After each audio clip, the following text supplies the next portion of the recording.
Selamat datang di Discord Talk kita pada bulan ini. Kita kemarin sudah di Discord Talk itu sudah agak lama ya, sudah agak lama kita nggak ngobrol lagi. Dan kali ini kita akan bahas tema yang cukup menarik pada malam hari ini ya. Mungkin teman-teman juga sudah pernah mengkaji tentang 3 topik ini. Kita akan kaji tentang posthumanisme, teknologi, dan pendidikan.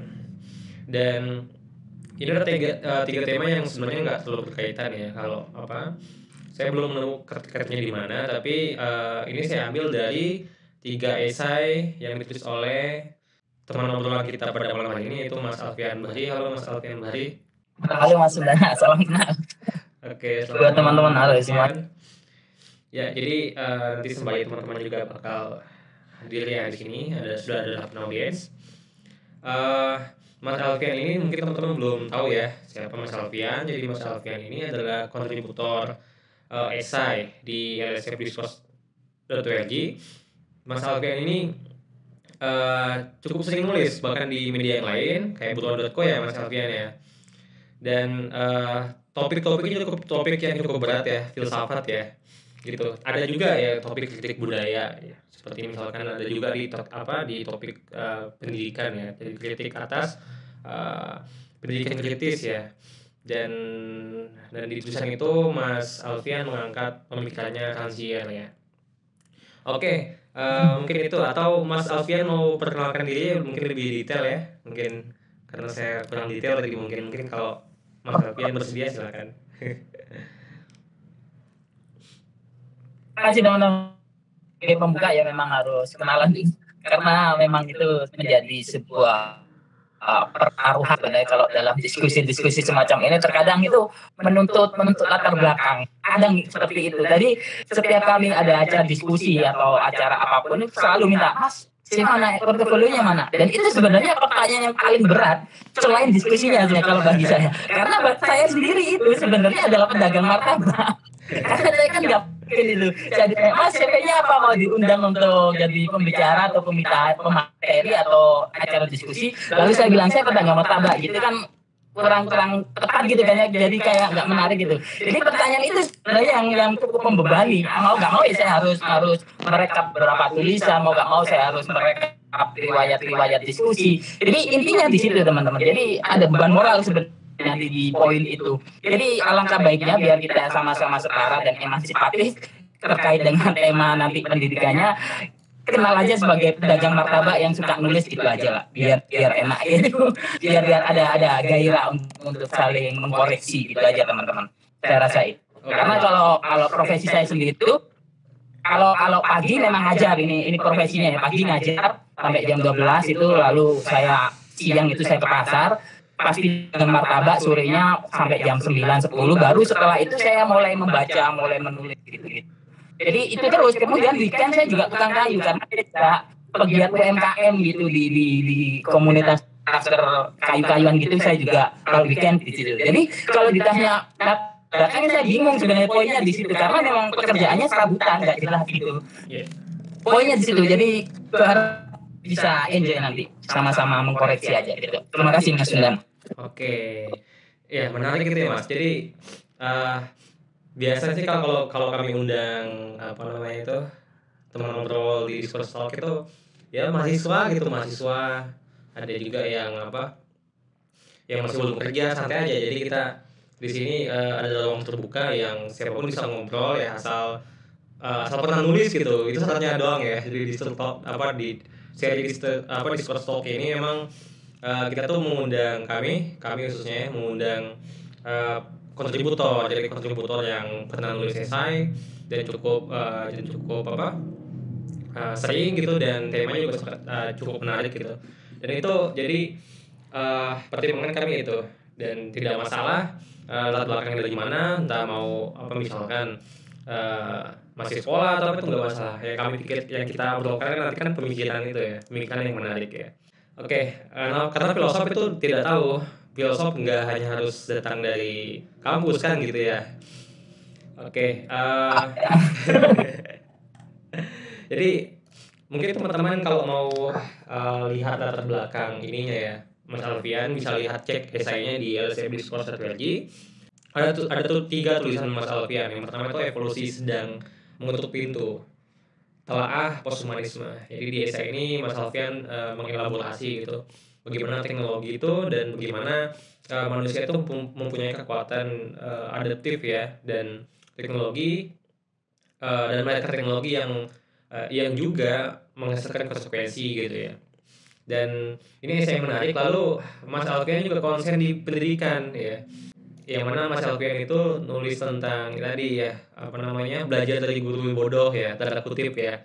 Dan ini saya baca tulisan ini waktu editorial ya, bilang tolong ini dong, apa namanya, jadi moderator, jadi host ya, host di DT ini, di Discord Talk ini sama Mas Alfian. Saya baca tulisan Mas Alfian.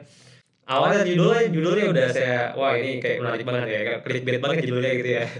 Dan ternyata dari esainya sendiri ada konsep yang nggak terpikirkan gitu, ada konsep yang kita tuh tidak perlu kayak hubungan guru dan siswa itu tidak perlu hierarkis, tidak ada transfer pengetahuan atau transfer knowledge gitu, dan untuk suatu konsep yang setara gitu. Tapi setaranya nggak seperti setara itu ya, pendidikan kritis ya. Nah, nanti kita bakal dengar lebih jauh lagi bagaimana pandangan Mas Alfian tentang itu. Oke, mungkin saya ingin dengar nih Mas Alfian.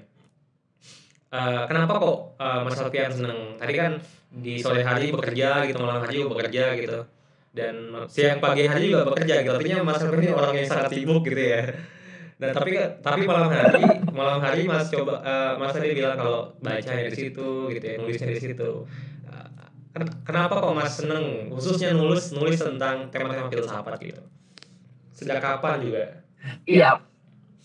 Oh ya, pertama gitu ya. Kalau memang mengapa suka menulis itu sebenarnya tanggung jawab intelektual itu tanggung jawabnya di situ sebenarnya. Justru perubahan itu akan hadir kalau kita mulai untuk menyuarakan apa itu melalui tulisan. Peradaban itu dirawat dengan tulisan dan bacaan sebenarnya, bukan tentang materi itu sendiri. Dan itu sebenarnya harus dipahami sebagai dasar kita untuk masuk kampus, lalu keluar kampus sebagai tanggung jawab intelektualitas di atas kalkulasi untung rugi ya. Dan saya ingin menyelamatkan peran saya itu sebabnya saya harus dagang.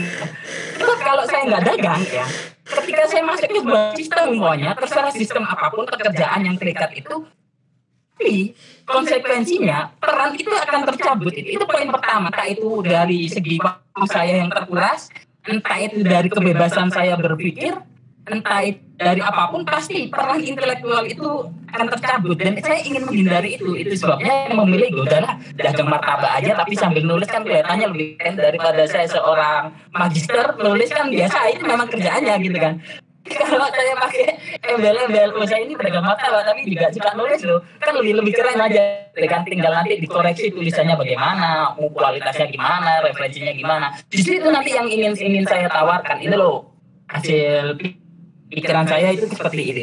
Intinya saya hanya ingin menyelamatkan peran intelektualitas saya aja, sehingga saya rela untuk dagang martabak ketimbang menekuni suatu pekerjaan yang terikat dengan sistem dan lain-lain. Itu sebabnya di setiap tulisan saya berani untuk mengatakan ini kritisnya nggak di situ, kesalahannya di sini, ini poinnya di sini, terutama di sekolah. Saya berani untuk mengatakan kepala sekolah saya berani mengatakan yayasan saya berani mengatakan sistem dan lain-lainnya, karena memang saya sudah nggak merasa terikat di sana. Konsekuensi terbesarnya mungkin saya dipecat dan saya sudah siap karena memang saya tidak terikat dana sebenarnya. Itulah mengapa saya dagang martabak, biar saya bisa benar-benar menyelamatkan pikiran saya untuk kebebasan saya sebagai konsekuensi atau cita-cita luhur saya menjadi manusia merdeka. Itu sebabnya saya perlu dagang kayaknya, biar saya nggak terikat dan saya enak ngomong aja udah bener lah. Yang penting tidak ada urusan yang mengandung sara atau dan lain hal. Saya rasa enak gitu aja sih. Itu poin intinya mengapa saya suka nulis dan mengapa saya dagang. Itu sih Mas Sundana. Saya itu sih.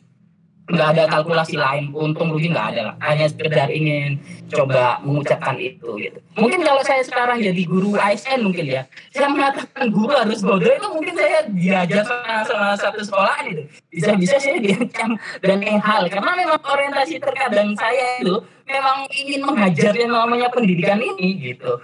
Dan saya butuh ruang untuk mengucapkan itu dengan bebas. Tapi kalau saya terikat sama instansi negeri atau apa, pasti nanti saya akan mengatakan sesuai untuk sistem itu mau nggak mau. Dan itu yang ingin saya hindari sebenarnya. Itu sebabnya saya sekali lagi ya jadi apa baca kan nggak terikat sama siapa-siapa gitu. Kayak umpamanya kayak ini, saya dagang market sedang join atau sedang free gitu, enak kan diskusi. Gitu. Tapi kalau umpamanya saya terikat sama sesuatu itu, kalau ingin apa pasti masih mempertimbangkan sesuatu itu gitu karena memang masih terikat dan itu yang ingin saya hindari karena memang nggak asik lah hierarki semacam itu terkadang perlu kita lawan dengan cara kita sendiri itu di atas kalkulasi mana yang lebih menguntungkan gitu ya itu saya rasa. Oke. Kalau dari dua tulisan ya, kalau dari satu tulisan yang tadi posthumanisme itu kan Mas ngomongin tentang teknologi ya, dan kaitannya tentang apa pasca manusia, konsep pasca manusia. Lalu yang kedua juga ada esai, tadi saya belum sebutkan juga dari Mas Alfian itu Homo homini parasitus ya. Di sini ada tokoh Lyotard yang singgung ya di sini ya. Dan bahkan apa namanya di sini masih singgung tentang chess.com ya. Yang diokipas dulu ya. Jadi sebagai contoh kasus yang dicoba dianalisis oleh Mas Alfian ya.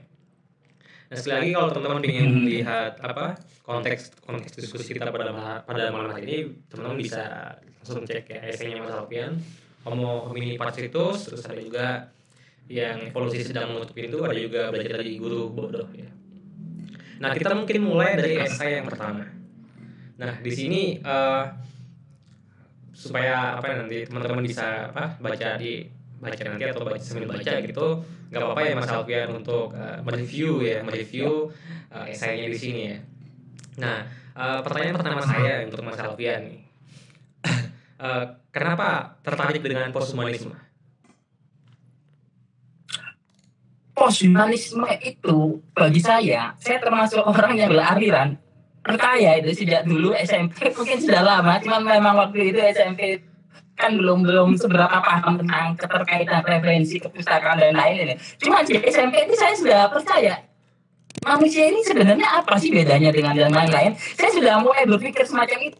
Dan pada titik baru ini 4 tahun 5 tahun belakang ini saya mulai memahami konsep tentang posthumanisme ini dan saya termasuk orang yang percaya bahwa saya ini adalah robot yang berkesadaran aja gitu. Jadi ini yang menarik sebenarnya dan saya meyakini itu terlepas dari doktrin agama dan lain-lain. Tapi saya pribadi kita nggak terlalu lebar. Saya ini meyakini saya ini robot sebenarnya. Cuma saya berkesadaran. Dan itu sebenarnya sudah mulai terbukti dengan adanya AI hari ini gitu. Ini sudah terafirmasi sebenarnya pikiran saya yang dulu-dulu itu yang belum terkonstruksi dengan jelas tapi sudah kayak semacam kepercayaan gitu. Dan hari ini sebenarnya itu sudah terafirmasi atau disetujui oleh teknologi itu sendiri sebenarnya. AI dan temuan-temuan teknologi yang berbasis robotik, nanoteknologi, rekayasa genetik, dan lain-lainnya yang memang sudah ada itu sebenarnya mengindikasikan bahwa sistem kita itu sebenarnya terdiri dari konsep-konsep teknologi. Hanya saja manusia hari ini belum menemukan energi kesadaran itu loh. Kalau manusia hari ini menurut saya sudah menemukan energi kesadaran itu, bagaimana menciptakan kesadaran, saya yakin ya nggak ada bedanya kita dengan robot itu. Saya rasa di situ poinnya. Dan itu mengapa menjadi enak diperbincangkan itu kayak semacam memukul jiwa kemanusiaan itu sendiri gitu loh. Jadi enak untuk mencoba untuk diskusi, saya rasa enaknya di situ. Dan itu terbukti dengan beberapa temuan terkini tentang AI itu kan banyak dan kita sebenarnya tidak bisa membedakan sebenarnya. Ayo coba diuji kalau nggak percaya ini sudah mulai dipraktekkan oleh beberapa orang luar negeri situ terutama yang bagian desain itu bisa kok AI itu dibuat ikut lomba. Kan kalian jangan kasih tahu itu AI. Itu sudah banyak yang lewat itu. Justru ketahuan ketika si pembuatnya itu memberitahu pakai AI loh ternyata gitu. Tapi selama itu nggak diberitahukan, orang sudah nggak bisa bedakan mana human mana yang non human gitu. Jadi ini tantangan terbesar kita sebenarnya dalam perspektif yang lebih luas. Kita itu sebenarnya siap gitu. Itu menarik ke pembahasan filsafat klasik lagi. Tapi asik untuk tak urai. Jadi filsafatnya sudah langsung kembali ke masa lalu tentang orientasi yang akan datang. Siapa sih kita itu sebenarnya gitu. Dengan perspektif yang baru ini, dengan ditemukan teknologi baru ini, justru itu pertanyaan itu yang justru mengusik saya lagi gitu. Dan saya tetap bersikuku. Mungkin nanti bisa diskusi bahwa saya adalah robot yang berkesadaran gitu. Itu kepercayaan saya. Jadi sekarang saya lagi ngobrol sama AI ini ya. Di situ poinnya. Jadi saya lagi AI ngobrol cuma sama dengan AI. kesadaran gitu. Oke. Ya. Lalu mungkin gini ya, apa namanya? Sebelum Mas Alfian itu sepakat bahwa susah kita membedakan antara manusia dan robot ya. Tapi sebelum itu bagaimana Mas Alfian sendiri mengartikan tentang manusia gitu? Apa namanya? Apa yang membuat sesuatu atau suatu hal seorang itu dikatakan manusia dan bukan yang lainnya? Gitu. Bagi saya saat manusia dikatakan dengan yang ya itu tadi kesadaran itu sendiri, Pak. Jadi yang membedakan kita dengan yang lainnya termasuk hewan apapun itu justru ketika kita mengoptimalkan kesadaran kita. Ketika kita bisa berorientasi tentang semantik, tentang ontologis, tentang baik dan buruk itu kesadaran itulah yang menjadi pembeda kita dengan makhluk lainnya sebenarnya. Jadi kalau kalian selama ini tidak mengedepankan tentang kesadaran itu sendiri, jadi kalian sedang terjebak dalam tubuh robot itu sendiri yang menunjukkan perintah praktis, yang hanya sekedar berjalan dengan perintah, yang hanya sekedar berjalan dengan program semacam itu. Tapi ketika kalian ada kesadaran kok kayak gitu ya, disitulah kalian sebenarnya sudah menjadi manusia gitu teman-teman. Tapi kalau kita masih terus mengikuti sebuah keadaan yang semacam perintah tanpa ada kesadaran, kayak kok gini ya, ini kok gini ya. Ketika kita sudah mulai berpikir semacam itu, yang membedakan kita dengan human untuk saat non human untuk saat ini gitu. Itu pikiran yang saya coba pegang teguh sih sebenarnya. Jadi setiap itu saya selalu berusaha untuk mencoba sadar gitu aja. Sebab kalau saya nggak berusaha untuk sadar atau berpikir lah itu berarti saya sebenarnya sudah jadi human itu pembeda yang saya anut itu. Saya rasa di situ pembukanya Mas Sundana. Jadi kesadaran itu sebenarnya diskusi saya mencoba menarik ke ruang itu. Poinnya nanti kesadaran itu sih. Saya rasa itu. Kalau menurut Mas Alfian sendiri, apakah yang non human seperti kucing gitu ya, seperti hewan-hewan yang ada atau binatang itu dia apakah nggak punya kesadaran gitu? Dalam artian kan kalau kita mengamati perilaku ya, kalau kita mengamati perilaku, mereka bisa membedakan gitu kan, mana makanan mana bukan gitu kan, mana induk mana bukan gitu ya. Dan bahkan mereka menyadari ada keberadaan kita gitu dengan meong-meong gitu kan ya, dengan cari perhatian gitu kan ya. Ya jadi artinya dari yang Mas Alfian sampaikan bahwa ada kesadaran yang memang dia itu lebih gitu ya, ada kesadaran yang lebih dibanding yang mana kelebihan ini yang mendefinisikan bahwa seseorang itu adalah manusia gitu dan bukan yang lainnya gitu kan. Ya, kurang lebih seperti itu. Tapi nanti jatuhnya kalau kita maksudnya yang non human ini bukan hanya dari manusia ya, dalam konteks saya kasih tempelan dulu. Kucing, terus segala sesuatu yang hidup yang punya nyawa ini bisa dikategorikan human itu sendiri. Nanti hanya saja yang berbeda. Itu poin yang harus disepakati dulu. Nanti non human ini baru benda mati. Kalau human itu baru benda hidup. Jadi itu selama dia hidup yang membedakannya itu bukti kesadaran itu sendiri gitu teman-teman. Nanti kaitannya bagaimana nanti si pembeda lanjutannya itu nanti di proses adaptasinya gitu. Itu yang menjadikan kita manusia selalu merasa lebih unggul dari hewan gitu. Karena kita selalu berusaha untuk menjadi apa itu yang bagian di atas, menciptakan hierarki itu. Kita terbelenggu dalam konsep itu. Seakan-akan yang mempunyai kuasa itu adalah kita manusia. Padahal dalam konsep-konsep yang lebih luas, semuanya itu berkait sebenarnya. Kalau kita melihat konsep fisika kuantum sebenarnya, dalam jantung fisika hari ini, jantung hari ini semuanya itu berkait, nggak ada konsep hierarki yang seperti selama ini kita agung-agungkan bahwa manusia itu adalah yang makhluk spesial, bahwa manusia itu adalah makhluk yang lebih tinggi adabnya, bahwa manusia itu adalah manusia yang itu lebih tinggi dari hewan, lebih punya khilafah, lebih apa, pokok menciptakan hierarki semacam itu.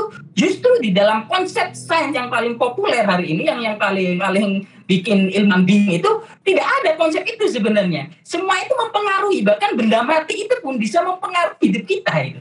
Itu dijelaskan dalam konsep yang lebih sosiologis, dalam konsep teori jaringan aktor gitu. Itu antara post-human, apa itu human dan non-human, sebenarnya sudah tidak ada hierarki sebenarnya di situ.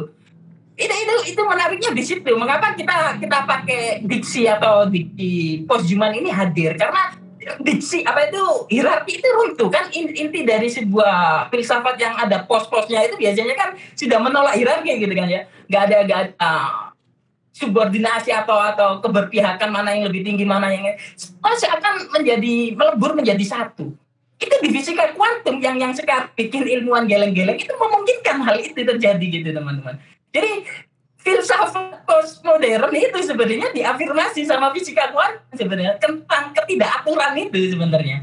Dan fisika kuantum itu mengakses itu gitu loh teman-teman. Jadi kondisi sosiologis hari ini sudah bisa dijelaskan dalam sains, hanya belum teruraikan dengan jelas gitu. Dalam fisika kuantum itu kalau kalian benar-benar memahami, itu sekali lagi gak ada hierarki yang jelas di situ. Bahwa umpamanya spidol yang saya pegang ini itu bisa mempengaruhi yang di sana dengan merokok itu. Bagaimana hubungannya? Dan itulah fisika kuantum sebenarnya. Ada kemungkinan dan itu nggak bisa dijelaskan. Ada peran-peran kemungkinan benda mati yang mempengaruhi hidup kita itu ada sebenarnya gitu. Jadi hierarki itulah yang buat kita masuk ke ranah posthumanitas itu, posthumanisme gitu.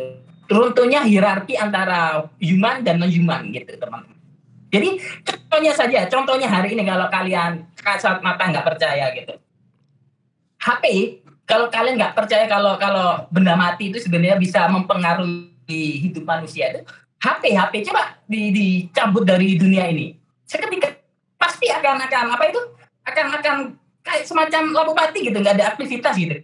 Karena memang teknologi itu, HP itu sudah bagian dari manusia itu sendiri, menjadi gerak yang simultan gitu. Itu poinnya di situ, dan itu menjadi indikator sebenarnya bahwa selama ini sebenarnya antara human dan yang human itu untuk taraf hari ini itu sebenarnya sudah melebur, sudah nggak bisa dipisahkan gitu teman-teman. Itu runtuhnya hierarki sehingga kita masuk ke kawasan posthumanisme. Jadi runtuhnya hierarki antara manusia dan human dan non-human itu adalah tentang runtuhnya hierarki itu, bahwa semuanya terkait hari ini gitu teman-teman. Saya rasa itu alasan pembeda. Sekali lagi human di sini bukan sekedar manusia, enggak, semuanya yang hidup, dan yang human itu semuanya yang mati gitu. Itu nanti kaitannya sama hukum-hukum termodinamika atau apa gitulah. Saya rasa itu Mas Sudana. Oke. Berarti pengertian human di sini tadi ada yang nanya nih di Discord nih. Paul Kiram, berarti kucing juga human ya. Kalau dari penyampaian Mas Alfian bahwa yang membedakan antara human dan non-human, kalau human dia punya kesadaran yang kayak misalnya kucing gitu, makhluk hidup ya, makhluk hidup itu adalah termasuk dalam kategori human ya. Artinya pengertian human di sini atau manusia ini lebih luas ya dibandingkan pengertian tradisional yang kita pakai yang menunjuk pada satu objek yang seperti kita ini gitu. Dan kalau dari pengertian Mas Alfian ya kucing gitu ya juga termasuk human gitu. Pasti samping kucing katanya sama ya. Sebelah aku juga ada kucing ini dari tadi gangguin terus ya. Dia kepo juga dengar diskusi ini. Wah, saya ternyata manusia juga ya. Oke. Iya, dia juga. Berarti posisinya memang pandangan tradisional itu bahwa khususnya humanisme tradisional ya masih ada hierarki yang yang dianggap yang sebagai suatu asumsi dasar gitu, ada hierarki yang membedakan kita dengan yang non-human ya. Tapi sedangkan tadi Mas Alfian melihat bahwa dalam pandangan post-human itu sudah tidak ada hierarki lagi. Nah, kalau boleh tahu Mas, untuk hierarki sendiri, dari mana sih akar hierarki dalam humanisme itu ya? maksudnya asumsi hierarkis dalam humanisme itu. Mungkin Mas Alfian bisa Itu paparkan sejarahnya gimana, sejarah pemikiran orang dulu atau filsuf dulu yang memang mengakomodasi asumsi seperti itu dalam humanisme.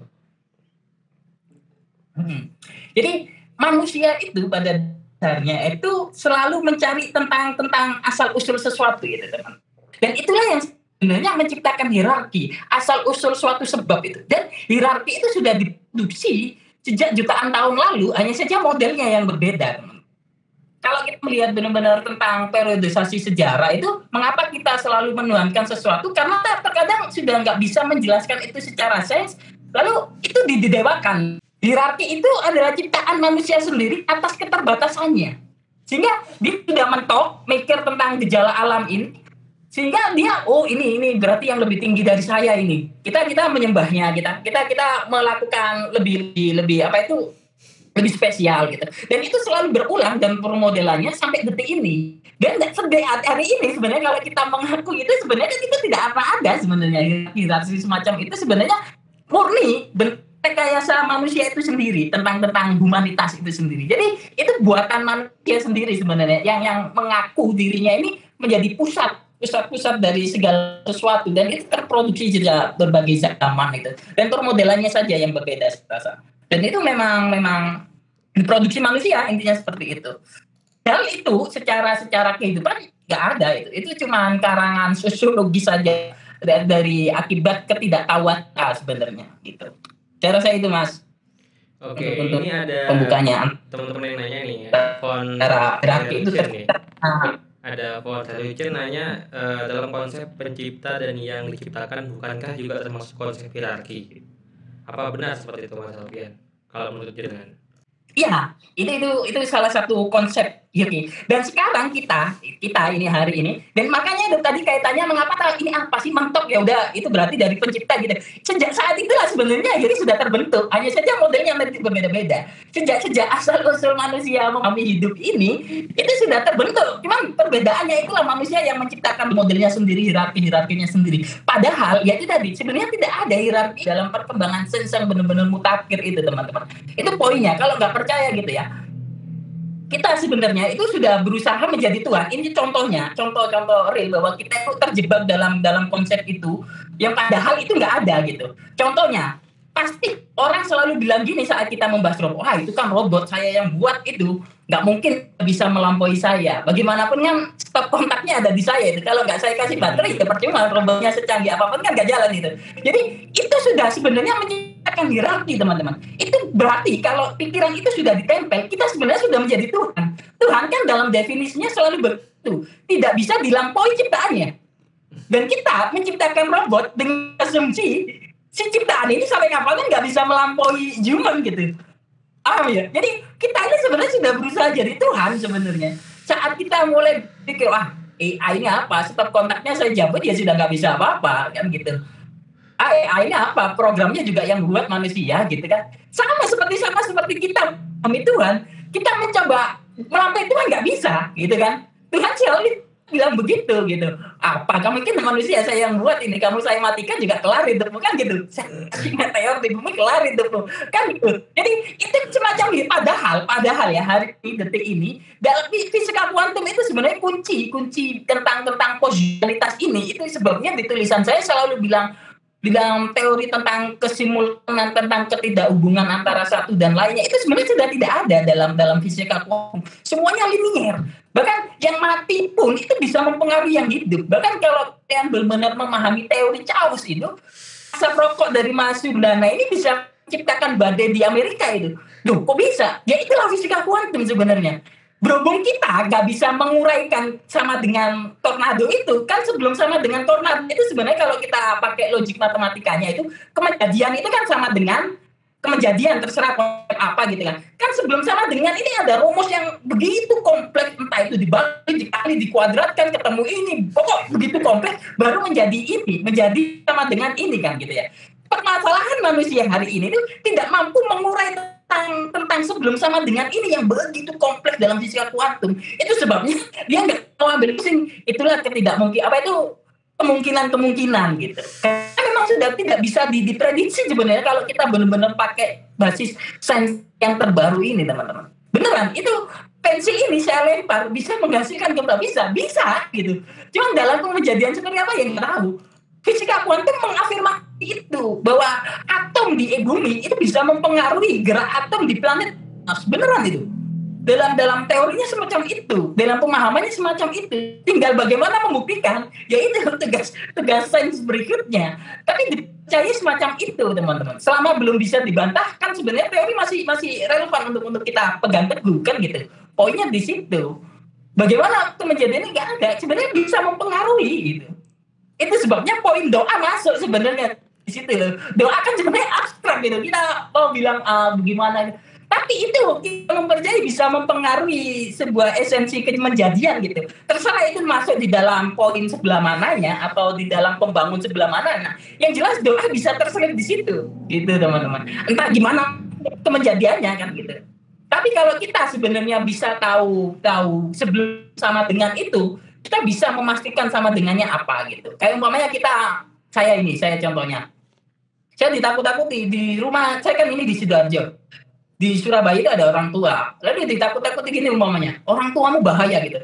Saya berhubung tidak tahu kejadian sebelum orang tua saya bahaya itu, saya jadi takut juga. Tapi ketika saya mencoba untuk merunut sebelum sama dengan itu, saya jadi tidak terlalu peduli. Umpamanya saya jadi tahu kondisi orang tua saya bagaimana, lalu saya pakai CCTV di rumah saya. Pokoknya atribut-atribut tentang sebelum sama dengan itu mencoba saya tapi itu akan mendekatkan saya sebelum menjadi ketika setelah sama dengan itu tahu gitu. Saya rasa poinnya di situ untuk hierarki tentang pencipta dan penciptaan itu sebenarnya itu sampai kapanpun itu sebenarnya ada dan terus akan diproduksi manusia selama ya itu tadi manusia masih berada atau dalam lingkup kesadaran tentang dirinya yang tinggi gitu, tentang dirinya yang superior gitu, tentang ketuhanan dalam diri manusia itu sendiri sebenarnya hierarki itu akan terus ada gitu teman-teman. Dan memang sulit untuk membobol itu dalam konsep sosiologis.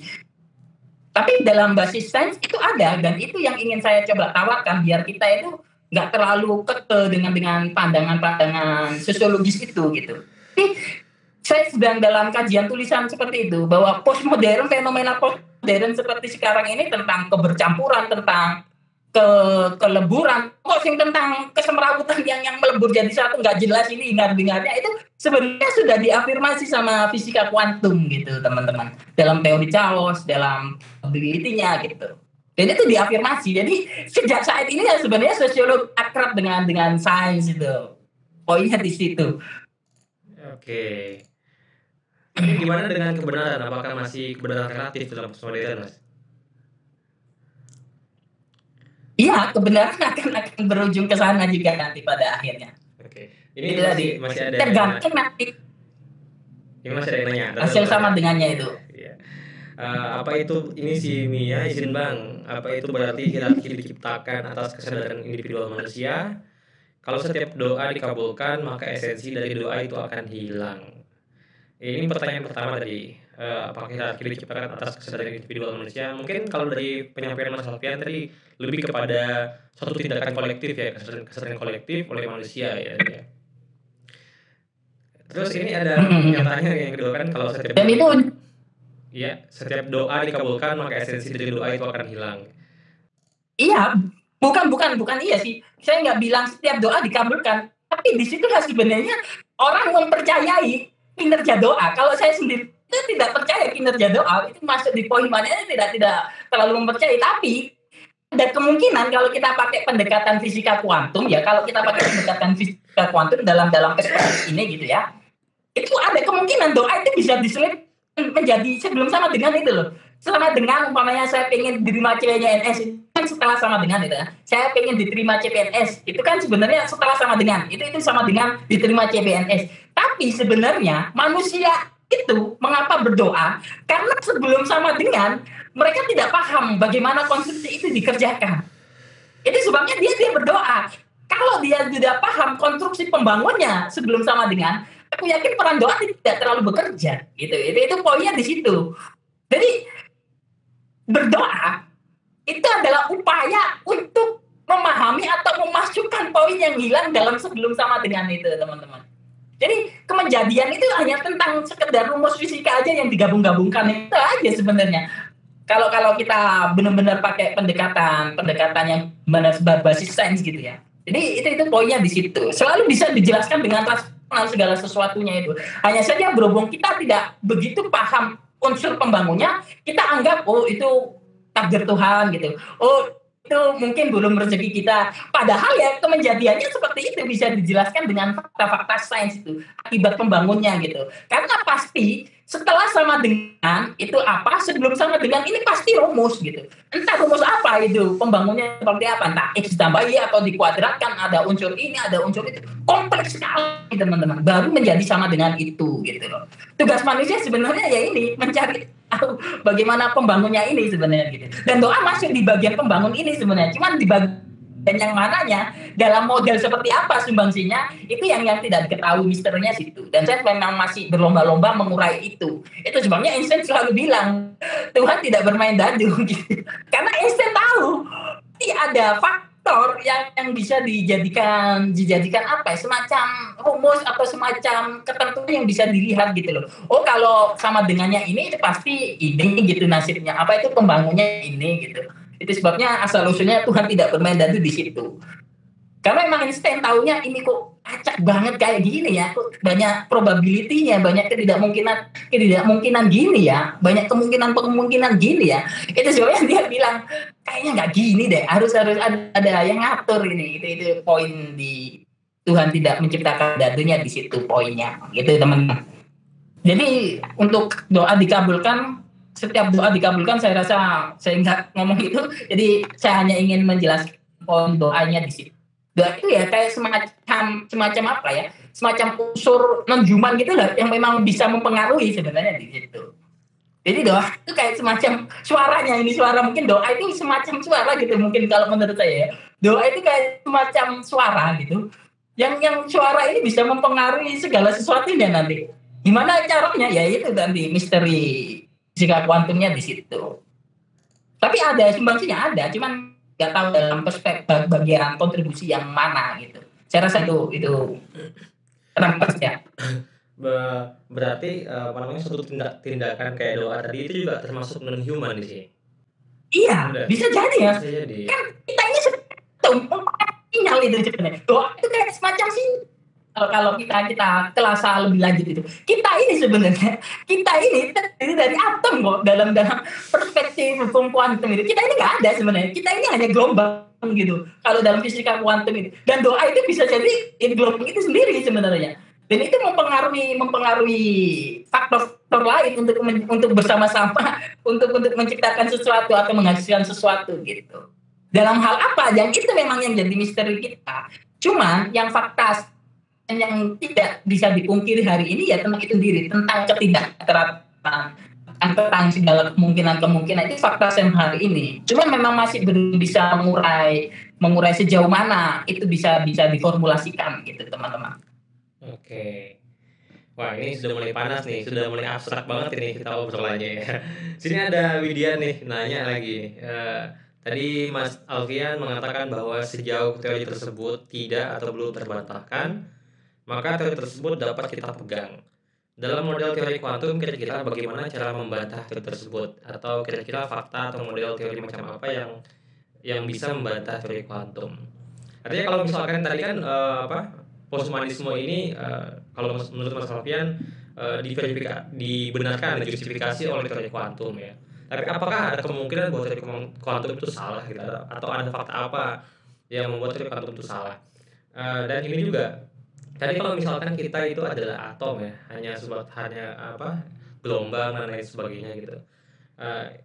Tapi kalau kita lihat fakta bahwa dalam level yang makro seperti ini, dalam level yang makro, dalam wujud yang kita amati sehari-hari gitu, dalam common sense bahwa ada bedanya gitu, benda-benda, manusia, binatang, morfologinya beda gitu kan ya.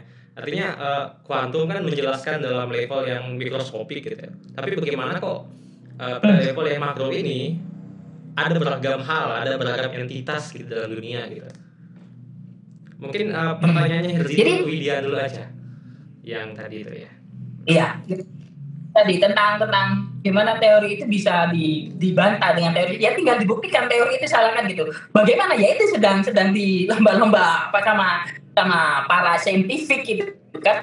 Sejauh ini mereka mempercayai itu tapi nggak percaya itu, dan itulah kacaunya di situ. Itu nanti masuk dalam konsep dualisme cahaya, itu mengurai konsep kuantum itu. Jadi ya itu tadi, ketidakteraturan yang teratur. Jadi bagaimana untuk membantah teori tersebut, ya tinggal dibuktikan kalau teori itu salah sebenarnya, kan gitu sebenarnya. Dan ilmu hari ini memang berlomba-lomba dan ingin membuktikan itu, kalau salah entah itu salah dan itu entah itu begitu, sedang berlomba-lomba intinya ini. Dan itu memang menjadi kajian yang hangat di dunia fisika hari ini. Semua sedang berlomba-lomba untuk itu sebenarnya, tentang fakta dan modelnya yang memang sedang dicari itu. Tapi mereka sejauh ini memang belum menemukan itu, bahkan belum bisa mengurai itu. Tapi tuh benar ini adanya kayak gini, gitu, paham ya? Jadi itulah masalahnya di situ. Ya, saya termasuk orang yang berlomba-lomba mengurai itu, berhubung saya tidak saintifik, jadi saya nunggu hasil temuannya aja. Barangkali ada yang dapat Nobel atau dapat apa, nanti itu mungkin jadi penegasnya itu, gitu teman-teman. Oke. Sama seperti teori Big Bang itu masih dipercaya itu, walaupun belum bisa dibuktikan gitu kan ya. Tapi masih sebatas belum bisa dibantahkan dan memang masih relevan untuk dipakai. Ya pasti kita pakai anutan teori itu gitu. Saya rasa poinnya di situ. Untuk poin yang itu memang sedang berlomba-lomba dan juga berlomba-lomba membenarkan teori itu. Jadi sedang ada upaya untuk mengurai itu. Tapi fenomenanya seperti ini loh, temuan yang terbaru tentang kuantum gitu teman-teman. Dan menganggung tentang pertanyaan tadi, di alam agak makrokosmik kita itu ada kesadaran kita masuk sebenarnya konsep simulasi. Apakah kita itu tidak pernah merasa bahwa kita ini dalam simulasi sebenarnya? Itu tawaran saya yang kedua. Apakah kalian nggak pernah mencoba berpikir bahwa ya kehidupan ini sebenarnya terprogram? Saya bilang kayak gini pun ini sebenarnya itu ya karena ada efek di dalam kejadian di alam kuantum itu, teman-teman. Jadi ini ya, antara kesadaran dan ketidaksadaran ini menjadi pertanyaan lanjutan sebenarnya. Mas Sundana Rokoan itu sebenarnya atas konsekuensi di alam kuantum sebenarnya. Entah dalam kejadian seperti apa, itu problem kita di dalam fisika kuantum itu seperti itu. Nah, kayak saya ini mencobakan charger ini bisa jadi kalau kita pakai teori yang gini itu bisa jadi atas konsekuensi di alam kuantum gitu, Bang. Karena memang ya itu tadi logikanya sebelum sama dengan itu kita tidak tahu gitu. Jadi apapun yang setelah sama dengan inilah sebenarnya yang membuat kita sadar. Tapi sebelum sama dengan inilah sebenarnya itulah yang alam kuantum bekerja. Dan itu memang terbukti gitu dalam fisika kuantum. Makanya semua ilmuwan itu geleng-geleng ini apa sih gitu. Dan memang sedang berlomba-lomba di sana. Itu nanti kaitannya sama kesadaran itu nanti. Dan menariknya kalau kita masuk di ranah yang lebih lanjut tentang pemahaman ini, kalau kita kerucutkan, kalau kita semakin naik ke atas, pemahaman kita mencoba untuk men-zoom out, pandangan kita men-zoom out, menemukan keteraturan, Mas. Kalau kayak gerak semesta ini atur. Tapi ketika di-zoom in ke arah mikrokosmik itu jadi tidak teratur. Jadi dua hal inilah yang sebenarnya perlu kita diskusikan lebih lanjut. Kok bisa kayak gitu ya? Apakah itu yang disebut keseimbangan gitu? Jadi kita hidup dalam ketidakteraturan yang teratur, gitu, teman-teman. Ketidakteraturan yang teratur, dan itu hampir terjadi di semua elemen di dunia ini. Ketidakteraturan yang teratur. Kayak maunya asap mas Anda kan menghirup asap itu. Asap disebutkan itu tidak teratur. Kan nggak teratur kemana kan nggak tahu kita kan ya. Tapi kalau kita benar-benar zoom in, itu kan tadi keadaan zoom out kita tahu wujudnya itu. Tapi kalau kita benar-benar zoom in, itu benar-benar menjadi teratur. Ada molekul-molekul yang bergandengan gitu. Ada molekul-molekul yang senyawanya beriringan. Karena dia teratur. Gitu. Dalam zoom in itu kadang tidak teraturan, di zoom out itu teratur. Selalu seperti itu terkadang. Dan itu geraknya simultan. Gitu. Selalu beriringan terus maju ke depan gini. Ketidakteraturan teratur, ketidakteraturan teratur, ketidakteraturan teratur gitu. Jadi Tuhan menciptakan ketidakteraturan, lalu menciptakan keteraturan lagi, menciptakan ketidakteraturan lagi, itu terus fenomena alam semesta ini itu Mas. Terjadinya seperti itu. Sebabnya agama selalu hadir dalam bentuk sainsnya gitu, dalam bentuk kawanan terhadap teknologi gitu Mas. Saya rasa itu garis lurus yang ingin saya coba berikan di dalam ini. Membingungkan, iya ya itulah memang fenomena dari mulai tentang simulasi, tentang posthuman, tentang keadaan kita hari ini gitu. Itu memang konsekuensi kalau kita masuk ke pemikiran semacam ini. Tapi iya gitu, gak bisa dipungkiri juga gitu. Secara sains iya gitu. Ya. Saya rasa itu. Oke. Tadi disinggung kalau misalkan apa yang kita lakukan gitu, adanya saya ataupun bukan adanya saya, tapi apa yang kita lakukan gitu, saya merokok gitu, adalah konsekuensi dari dunia kuantum. Artinya memang ada kemungkinan takdir di situ ya, takdir dari dunia kuantum. Ya, ini Mas, itu kan ibaratnya bayangkan jika yang membuat takdir di dunia kuantum itu adalah Tuhan. Sama seperti kita memprogram, kalau kita turunkan, kita stop, kita cut, oke mungkin itu takdir Tuhan. Sama seperti kita saat membuat program dalam basis robot itu sendiri teman-teman. Jadi dilakukan robot itu kan sebenarnya robot nggak tahu tanya, tapi si pembuat ini pun tahu, oh ini dari ini, kamu kan nggak tahu ini sebabnya kayak ini. Gitu. Mana ya tadi ya? Oke, dari Bang LHV. Kalau menurut filsafat Islam, teknologi itu ditanggapinya seperti apa sih Mas? Karena sebetulnya jelas adanya teknologi adalah bentuk dinamis dari humanisme. Tetapi, apakah menciptakan sesuatu yang menyerupai manusia bisa dianggap menyeleweng dalam agama? Ya, tadi Mas Alfian juga tadi menyinggung tentang agama ya. Gimana kalau menurut Mas Alfian sendiri? Atau nggak harus dari filsafat Islam kalau pendapat Mas Alfian sendiri? Saya sendiri gini teman-teman, saya nggak memahami filsafat Islam jauh, tapi yang jelas dalam yang ingin pertahankan adalah tentang teknologi dalam filsafat teknologi sebenarnya. Jadi teknologi itu sebenarnya adalah kita sendiri teman-teman, dan itu bagian dari cara hidup kita. Sama seperti cicak, kalau kalian cicak itu kalau SD dulu ya, itu bertahan hidupnya itu memotong ekornya, ya, memotong ekornya. Cicak itu. Kalau gurita bertahan hidupnya yang menyemburkan apa itu tinta. Hewan-hewan lain punya gaya hidup masing-masing gitu, teman-teman. Dan manusia itu cara untuk bertahan hidup dengan menghasilkan teknologi sebenarnya. Hanya saja sekarang kalian memahaminya teknologi itu seperti HP, seperti komputer. Teknologi seperti itu yang kalian pahami sebenarnya. Padahal sejak jutaan tahun lalu, batu itu juga termasuk temuan manusia teknologi.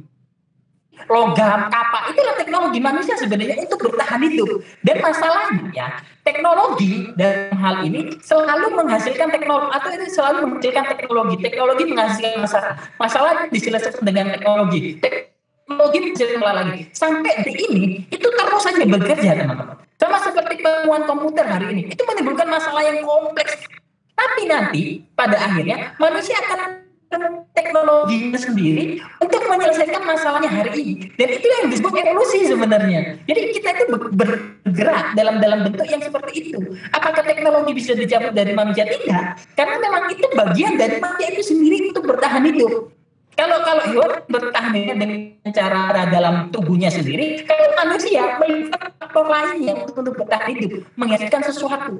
Contohnya di tulisan saya itu yang terbit di LSD Disco itu, saya ilustrasikan contoh yang paling dekat aja. Dulu itu perang dunia kedua itu, contoh nyatanya, itu ada produk Jerman itu namanya Enigma, paham? Mesin Enigma. Itu digunakan oleh Jerman, mesin sandi itu kalahan orang yang sekutu itu kalahan untuk teknologinya Jerman itu barunya diciptakan teknologi dengan teknologi sejak saat itu mulai tumbuhlah mulai ditemukan teknologi saya untuk menyaingi masa yang ditimbulkan ini teman-teman. Jadi itu sebetulnya Jerman bisa kalah karena sekutu sudah mulai bisa menekan masalah teknologinya, dan itu terus terjadi sebenarnya, dan itulah manusia sebenarnya, dia terus bertahan hidup dengan cara seperti itu hingga nanti di masa depan tidak akan menentukan kita ini nanti akan hybrid dengan teknologi kita, akan hybrid dengan tubuh kita yang seperti fiksi-fiksi sains itu. Dan manusia sebenarnya di barat konsep semacam ini itu sebenarnya yang lebih benar-benar sekuler itu, yang lebih benar berat itu memang meyakini pikirannya tentang fiksi sains itu. Itu sebabnya di barat itu film-film sudah basis fiksi sains yang diproduksi. Karena dia berusaha untuk menjaga masa depan dengan dengan konsep hari ini itu keadaannya itu nanti akan seperti apa sih gitu. Itu populer pandangan-pandangan posthumanisme ini di depan di barat itu sudah terbukti dalam jangkauan tentang fiksi sains. Dia menerima keberadaannya bahwa nanti saya ini bisa jadi robot itu di barat itu diterima konsekuensi semacam itu.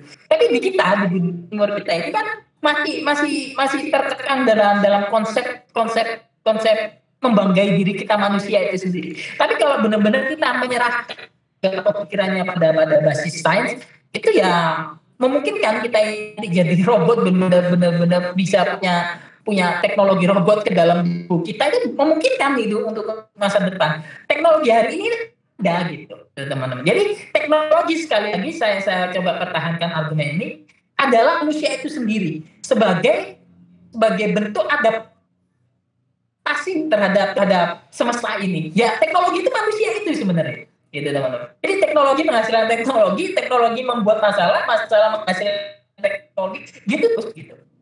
Dan manusia itu nggak bisa menyelesaikan masalahnya hari ini, tapi kan ke evolusi berikutnya. Evolusi sudah mengetuk itu. Gitu, teman-teman. Manusia gagap sebenarnya menyelesaikan masalahnya hari ini itu karena memang masih bentur itu. Kalau serahkan aja semuanya pada teknologi, kita leburkan tentang peran agama, tentang peran yang sifatnya dogmatis itu kita coba leburkan, pasti nanti akan ada solusinya. Semacam teknologi yang ditawarkan di zaman sekarang itu tentang rekayasa genetik, nanoteknologi, pengkloningan, dan lain-lain itu ada. Dan itu diyakini bisa menyelesaikan masalah yang dihadapi manusia hari ini. Apapun masalahnya itu bisa sebenarnya. Kalau kita menyerahkannya pada benar-benar orientasi ke saintifik gitu. Tapi kan lagi-lagi terbentur sama kesiapan kita sebagai manusia itu sendiri. Karena memang manusia itu sendiri masih membangkit dirinya sendiri sebagai manusia. Gitu, teman-teman. Tapi kalau kita sudah benar-benar mencoba pakai paradigma peleburan status manusia dan human ini, pasti nanti akan sampai pada titik evolusi lanjutan itu, teman-teman. Makanya sedang mengetuk pintu.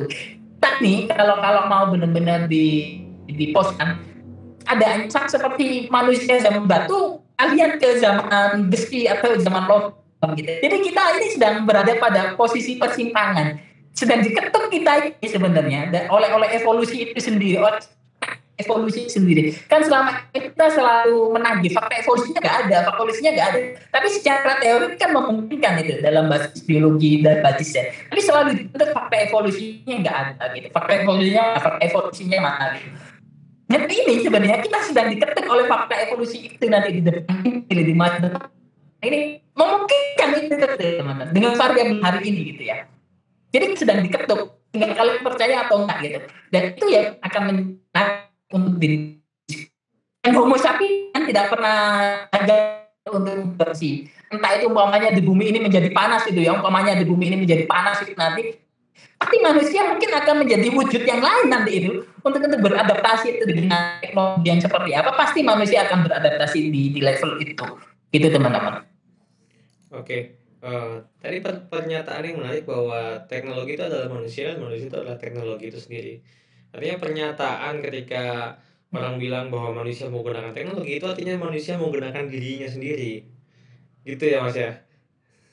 Iya. Oke, kita yes. Apa tuh gurita dengan tintanya gitu untuk bertahan hidup, sama seperti harimau dengan taringnya untuk bertahan hidup. Manusia bertahan hidup sebenarnya dengan teknologi itu apa? Seperti taring yang ada di harimau, kuku yang ada di kucing, itu sebenarnya hanya saja kita menggunakan teknologi itu sebenarnya, dan itu bisa dilepaskan sebenarnya dalam konsep manapun, yaitu konsekuensi zamannya seperti itu, dan itu sudah dibuktikan dalam peradaban yang sudah kita lalui gitu. Fakta-faktanya seperti itu, bahwa itulah yang menghasilkan kita sampai titik ini, dan itu yang terus gini, Teknologi membuat masalah, kita selesaikan dengan cara kita sendiri. Kita buat masalah lagi dengan temuan kita, kita temukan temuan lagi terus, semacam itu. Gitu. Itu sebabnya dalam penelitian yang saya tempelkan di tulisan saya, pembukanya kan saya selalu bilang fleksibilitas kognitif, kecerdasan manusia atas fleksibilitas. Jadi kecerdasan fleksibel itu tawaran saya di tulisan saya. Jadi inilah kecerdasan manusia yang paling super itu sebenarnya bukan emosi, bukan EQ, bukan apa. Tapi fleksibilitas fleksibilitas kognitif ini, kecerdasan fleksibel. Jadi kita ini fleksibel, dikasih musim apapun, kita akan menekannya, tapi nanti ketemu masalah lagi. Dan masalah lagi, kan kita selesaikan, ketemu masalah lagi. Itu sebabnya, sebenarnya itu berkembang gini teman-teman. Dan berkembangnya eksponensial. Pertama butuh jutaan tahun untuk menyelesaikan masalahnya, lalu butuh 500 tahun untuk menyelesaikan masalahnya, lalu timbul lagi teknologi baru, semakin kesini semakin cepat durasinya. Jadi peralihan dari zaman batu ke zaman logam itu butuh jutaan tahun. Dari api menuju roda itu butuh jutaan tahun. Lalu dari roda menuju ini kan roda menimbulkan masalah dan lain-lain. Untuk menyelesaikan itu butuh waktu semakin singkat.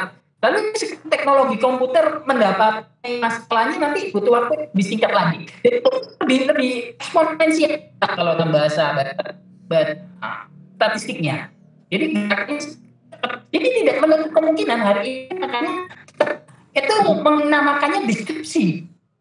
Kalau dulu disrupsinya itu lama, butuh waktu. Tapi sekarang disrupsinya itu cepat. Jadi makanya sedang dibentuk kita ini tentang pemahaman tentang ini, gitu teman-teman. Jadi itulah menarik. Jadi kita benar, kita teknologi itu kita dan kita menggunakan kita sendiri untuk seperti yang saya katakan tadi. Itu sama seperti cicak yang menanggalkan ekornya. Yes, hanya sebatas itulah sebenarnya. Ya, atribut istimewa kita di situ. Oke. Nah, ini ada lagi nih pertanyaannya nih. Dari Palu Kades. Aku pernah baca entah di mana lupa ya tentang konsep takdir. Jika takdir ada, maka tidak ada yang namanya kebetulan. Itu berkaitan dengan konsep fisika kuantum kah, Mas Alfian? Nah, itu pertanyaan dari siapa? Iya, takdir itu. Ya. Kalau bagi saya nanti silakan dianggap terlupakan aja, nggak ada masalah itu. Bagi saya takdir itu ya itu kita menghisap rokok gitu ya, kita menghisap rokok seperti ini hanya karena konsekuensi di alam kuantum saja gitu.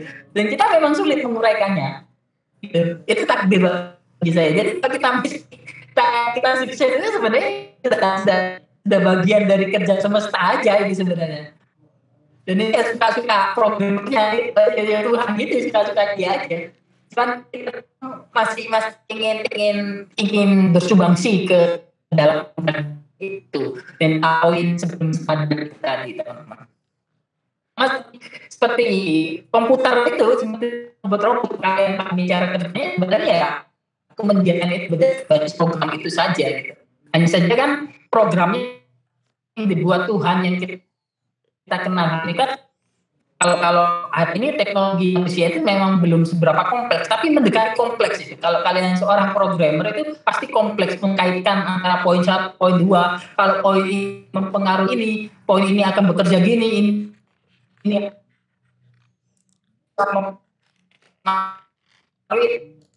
kan kompleks sekali itu kalau kalian benar coba sebenarnya yang saya pengen katakan. Jadi sebenarnya saya mengalir aja gitu benar. Saya nggak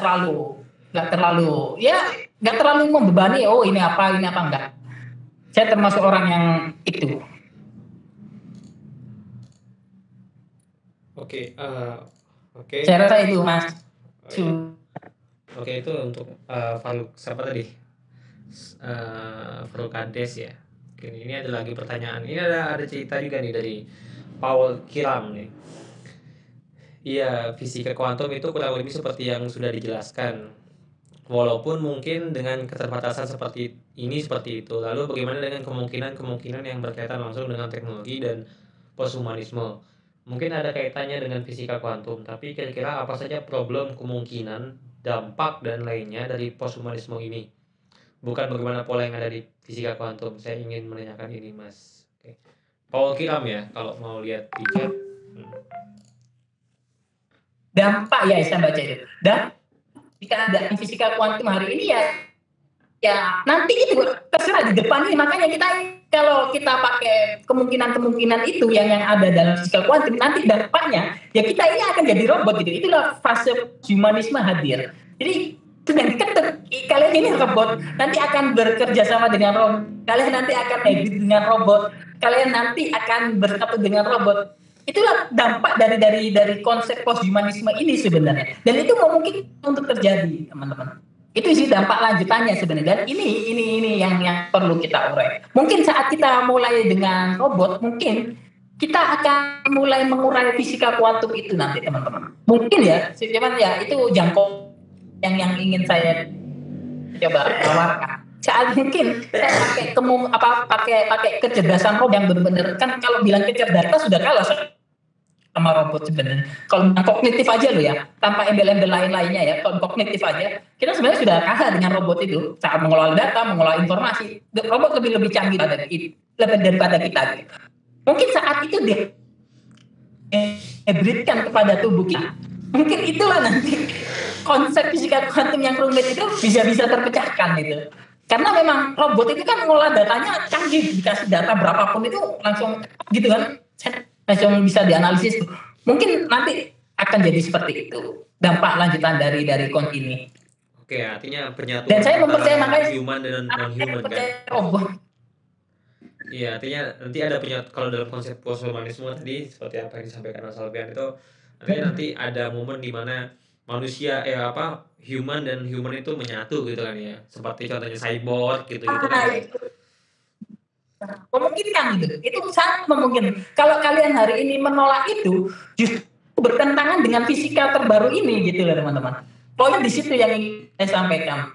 Jadi ada kemungkinan di sana di beberapa tahun ke depan, dan itu akan menjadi fakta evolusi nanti ya kalau kita arsipnya benar-benar sudah jelas gitu. Nanti kan kita pastikan kita sudah literaturnya sudah mulai tertata rapi, sudah direkam, dokumentasikan gini-gini. Nanti mungkin di 2100 atau di 2200 atau terserah di mana itu, saat kita sudah benar-benar hybrid dengan robot, mungkin saat itu manusia akan menjadi kita selama ini telah berevolusi gitu. Mungkin saat itu seperti itu. Okay. Kan selama ini pikiran mengapa kita menolak fakta evolusi kan karena memang kita masih bersikuku pada konsep hierarki itu sendiri kan. Kita masih merasa enggak lah, masa sih kita ini berubah gitu. Padahal ya kita berubah sebenarnya dari zaman dulu itu kan berubah, teknologi yang merubah kita. Hanya saja puncaknya itu di sini teman-teman. Saat kita bisa menghasilkan teknologi semacam robot, AI dan lain-lain itu, intinya seperti teknologi hari ini nanti yang akan menuntun kita ke evolusi lanjutannya gitu teman-teman. Dan saya meyakini kita nanti akan berada di posisi itu gitu. Oke Mas Alfian. Nah ini lagi ada Falkandes nih, nyambung lagi ya. Menurut Mas Alfian, akankah manusia mencapai suatu titik kepuasan yang diharapkan dari suatu usaha-usaha tentang adaptasi yang mereka lakukan? Titik kepuasan. Apakah ada titik kepuasan? Ini bukan tentang puas. Enggak. Saya tidak mengasih diksi kepuasan sama sekali atau atau enggak. Justru konsekuensi ini nggak tahu sampai kapan gitu. Ini hanya semacam konsekuensi gitu loh Mas. Dari kita menemukan ini, nanti konsekuensinya ini. Kalau kita sudah menyelesaikan ini, nanti konsekuensinya ini. Jadi kita harus memahami itu sebatas konsekuensi. Bukan berarti nggak puas kan nggak berhenti berarti nggak puas, enggak. Diksi itu nggak pernah saya pakai diksi konsekuensi gitu. Konsekuensinya di sini, dan itu jelas dalam fisika kuantum bahwa ini mempengaruhi ini, nanti ini menghasilkan itu terus bergerak maju terus. Itu sebabnya semesta kita mengembang gitu teman-teman. Bukan lurus gini, mengembang dia melebar terus gitu. Itu kaitannya di situ. Karena memang kayak menggulung gitu lah, terus. Teknologi menghasilkan teknologi terus. Manusia menghasilkan teknologi, menyelesaikan itu dengan teknologi. Nanti teknologi itu membuat masalah, diselesaikan dengan teknologi lagi. Ini disebut adaptif itu tadi Mas. Jadi bukan kepuasan, bukan apa. Saya lebih suka menyebutnya sebagai konsekuensi dari jiwa adaptif kita ini sebenarnya.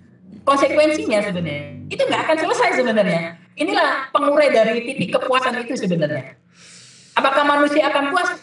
Bukan puas masalahnya, bukan pas atau tidak, tapi inilah konsekuensinya sebenarnya. Kayak kita beli HP, lalu kita butuh kuota, nanti kuota butuh ini butuh ini, terus seperti itu. Apa berarti manusia punya? Enggak. Poinnya bukan di situ saya rasa. Dalam diksi ini saya lebih ingin menempelkan kejadian ini yang terus tiada akhirnya itu sampai kiamat, nggak tahu dalam konsep kita hari ini. Itu mungkin hanya sebatas konsekuensi aja gitu. Jadi itu nggak tahu lah sampai kapan. Itu sebabnya dalam teori Big Bang itu bisa saja alam semesta itu ya, alam semesta bisa saja teori yang ada diyakini hari ini itu boom kan, boom kayak umpamanya tiup trompet lalu menggempis lagi, lalu untuk mengembang lagi, menepis lagi. Pada akhirnya seperti itu nanti. Hanya terus saja konsekuensi seperti itu. Saat kita meniup trompet itu kan mengembang, lalu pada titik tertentu dia akan kembali lagi, lalu ditiup lagi, mengembang lagi, kembali lagi gitu. Mungkin saat kembali lagi inilah yang disebut kiamat, lalu diciptakan lagi, kembali lagi, semua lagi. Lalu ketika pada titik tertentunya, titik maksimalnya, dia kembali lagi, tiupan itu kembali lagi gitu. Kayak seperti tiupan yang kembali gitu loh, paham nggak? Gitu loh. Mungkin saat disiup gitu, dia pada titik tertingginya itu nanti manusia dengan kehidupan alam semesta ini kembali lagi menggulung menjadi satu kesatuan pangkal yang pusat, lalu ditiup lagi sama pembuat manusia ini, ditiup dia kembali lagi mengembang gitu. Entah sampai kapan, itulah teori yang disepakati, yang sedang tren juga gitu selain Big Bang itu tadi kan, dari simulasi Big Bang. Itu sebabnya orang nggak tahu sampai kapan sih ini mengembangnya gitu, sampai titik mana gitu. Mungkin kiamat itu ya, itu tadi saat trompetnya sudah kehabisan kembali lagi, itu mungkin kiamat. Gitu mungkin ya. Karena tiap lagi nanti sama Tuhannya bisa jadi gitu. Itu teori Big Bang-nya seperti itu gitu. Oke. Ini ada lagi kehidupan baru. Ada lagi pertanyaan dari Von Ralucen. Tadi jika teknologi adalah bagian dari manusia, lalu apakah bisa teknologi menguatkan identitas manusia atau justru malah memudarkan identitas manusia?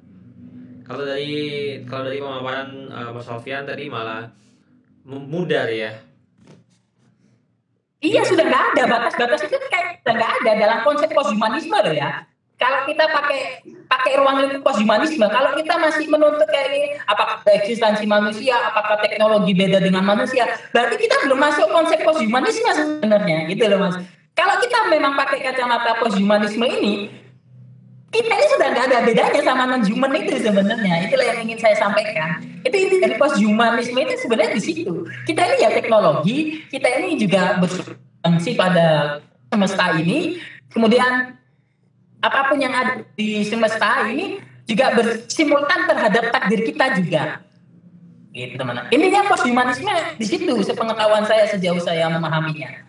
Itu teman-teman. Okay. Jadi kalau masih kita tertipu bagaimana manusia, apa bedanya, berarti itu masih belum bisa benar-benar masuk ke konsep posthumanisme ini gitu. Karena memang posthumanisme itu sekali lagi antara human dengan human itu sudah nggak ada hierarkinya gitu. Dan kita hybrid sebenarnya. Gitu. Pemahaman itu yang ingin saya tawarkan, makanya itu pada akhirnya nanti saya ini percaya kalau di masa depan saya akan jadi cyborg kayak Terminator atau apa, itu memungkinkan gitu. Kalau memang posthumanisme itu memang benar-benar diakui sebagai yang terbaru gitu ya. Memang yang ini masa posthumanisme itu sekarang gitu. Kalau memang kita memakai konsep ini, pasti nanti kita akan mempercayai tentang cyborg dan Terminator mungkin. Itu dijawab oleh saya. Menariknya di situ justru pikiran posthumanisme itu menariknya di situ. Itu sebabnya kalau kita memahami teknologi dalam kacamata yang memang belum posthumanisme, pasti nanti yang ditanyakan kedudukan manusia, kedudukan ini, bagaimana hubungan ini, bagaimana hubungan itu. Dan itu memang nggak akan pernah berhenti untuk didiskusikan gitu. Dan manusia akan terus berada di posisi atas. Gitu. Tapi ketika kita masuk ke era posthumanisme, konsep-konsep tentang hierarki itu, subordinasi itu sebenarnya sudah nggak bisa dibicarakan. Itu intinya di situ, di tulisan saya ingin mengatakan itu. Dan itu diperkuat oleh basis fisika kuantum. Nah, itu poinnya di situ. Oke. Karena di fisika kuantum semuanya sama gitu, berkait. Ya gitu loh teman-teman. Di fisika kuantum semuanya berkait. Gak ada hierarki macam apapun, nggak ada. gitu. Oke. Semua yang terjadi begitu aja di kuantum. Saya rasa itu jawaban saya. Ini Paul Kiram, sejalan dengan pertanyaan von Verrichen, kalau teknologi itu adalah manusia itu sendiri, apakah manusia bisa mengarahkan, menghentikan, atau memilih dampak, arah, dan tujuan dari posthumanisme ini? Kalau teknologi itu adalah manusia itu sendiri, apakah manusia bisa mengarahkan, menghentikan, atau memilih dampak arah? Nggak bisa, nggak bisa. Sekali lagi nggak bisa. Manusia itu sebenarnya hanya beradaptasi, teman-teman. Beradaptasi dengan kemungkinan-kemungkinan. Itu dalam posthumanisme yang saya katakan begitu. Kalau kita bisa mengarahkan ini menjadi ini, nanti umpamanya saya arahkan ini untuk jadi lebih baik. Ketika menjadi di titik lebih baik itu, dia akan menemukan masalah lagi. Oh, ditemukan ini, ketemu masalah lagi. Kita beradaptasi nanti di situ. Jadi kalau sekedar diarahkan berarti ini sudah benar ini sudah benar ini. Yang di sini saya arahkan di sini bisa, tapi nanti ada konsekuensi selanjutnya yang nggak akan ada habisnya gitu. Jadi pada dasarnya dia akan terus bekerja gini, maju gini terus. Dan ini yang disebut konsekuensi. Itu diksi yang saya terapkan di tulis saya. Selalu saya sebut itu konsekuensi linear itu. Jadi apa yang kita lakukan hari ini hanya sebatas bentuk adaptasi kita aja sebenarnya. Gitu teman-teman. Bisa menghentikan nggak bisa. Jadi sampai kapanpun kita akan beradaptasi. Karena konsekuensinya saat kita sudah bisa beradaptasi terhadap sesuatu, kita akan menemukan masalah. Ketika kita menemukan masalah, kita adaptasi lagi. Ketika kita sudah berhasil adaptasi, kita menemukan masalah lagi. Terus seperti itu. Makanya itu seperti yang saya ilustrasikan tadi, dompetnya mengembang entah sampai kapan itu. Entah sampai energinya habis atau bagaimana, lalu kembali. Itu yang memang tidak ada ujungnya. Ada akhirnya di situ nanti. Oke, udah saya bacakan aja nih. Kita baca aja pertanyaannya dari Novan. Kalau teknologi adalah manusia itu sendiri, kenapa dia harus beradaptasi pada sesuatu yang adalah dirinya sendiri? Oke, ini pertanyaan yang cukup sulit ini. Gak bisa dipencet. Iya, saya bisa jawab aja ya. Saya tanggapi aja ya. Nah, langsung aja Mas. Ini kayaknya memang gak jadi tadi kita beradaptasi karena konsekuensi itu loh. Konsekuensi ini yang menarik sebenarnya. Karena memang di fisika kuantum itu ya, ini mempengaruhi ini terus tidak henti. Dan itu probability-nya benar-benar gak jelas gitu. Dan ini membuat kita ketika sudah menyelesaikan ini, kita akan ada poin ini nanti. Kita menyelesaikan poin ini jadi ini itu terus itu yang terjadi di konsekuensi. Saya kasih konsep di situ. Konsekuensinya seperti itu. Jadi kayak sudah sewajarnya terjadi gitu. Kayak saya sudah menyelesaikan masalah dalam diri saya ini, nanti pasti akan timbul ini karena itu bagian dari konsekuensi fisika kuantum. Tidak ada selesainya, tidak ada pangkalnya. Kemungkinan selalu terjadi. Itu sebab ciri khas dari fisika kuantum itu kemungkinan, gitu teman-teman. Kemungkinan inilah yang nanti akan membuat kita adaptasi dengan apa ya? Dengan teknologi itu, gitu teman-teman. Jadi sekali lagi teknologi itu ya manusia itu sendiri. Mengapa dia harus beradaptasi? Ya itu tadi karena ada konsep fisika kuantum di situ, yang ada konsep kemungkinannya. Ya.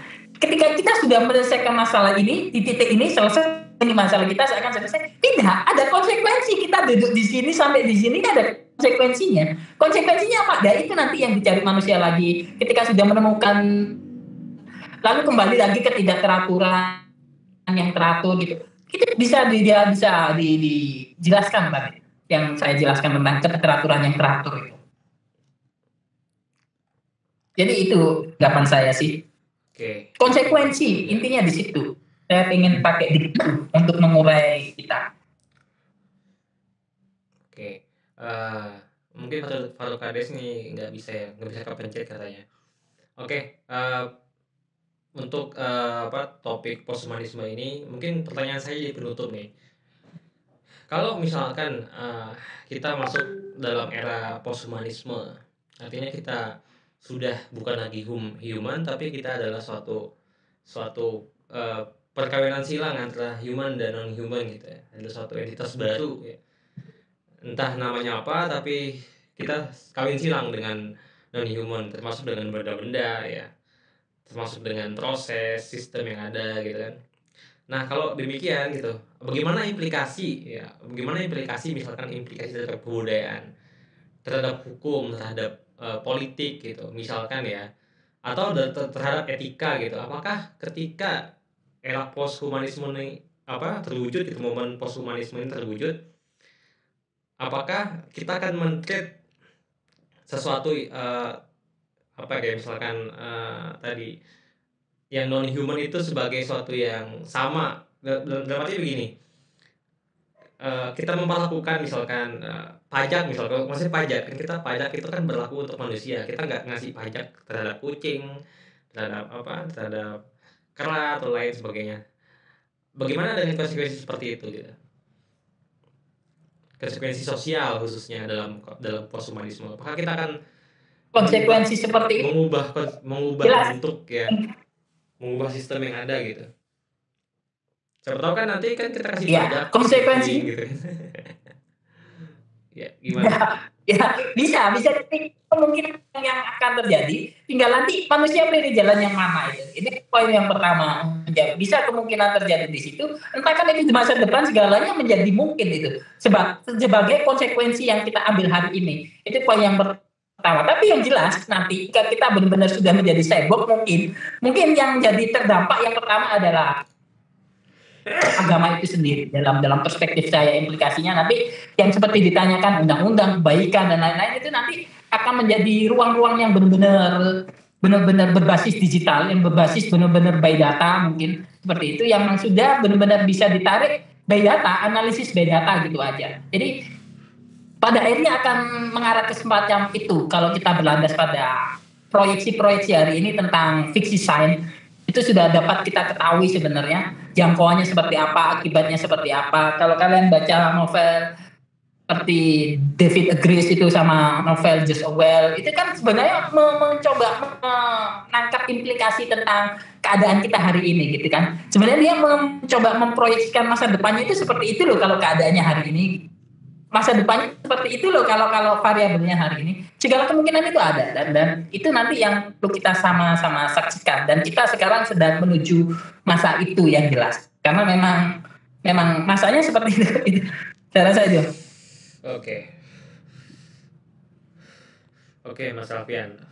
Sekarang kita mungkin ngobrol lanjut lagi tentang pendidikan nih di esainya Mas Alfian. Nah, ya. Belajar Yang dari bodoh ya. Mungkin posthumanisme kita skip dulu ya. Bukan kita skip, kita akhiri dulu ya. Kita masuk ke pembahasan yang selanjutnya, itu pendidikan nih. Di esainya Mas Alfian ini mengangkat pemikirannya Jacques Rancière ya, dimana pendidikan yang saat ini masih pendidikan yang juga hierarkis. Jadi istilah hierarkis juga muncul dalam esai Mas Alfian ya, istilah hierarkis ini. Jadi memang ada hubungannya juga pandangan kritik terhadap humanisme di sini. Nah, dan Mas Alfian sendiri melihat Rancière ini pandangannya juga beda dengan pendidikan kritis. Artinya kesetaraan dalam pendidikan kritis itu masih mengandung hierarkis ya gitu. Ya mungkin Mas Alfian bisa memberikan pendahuluan dulu tentang esai itu mungkin.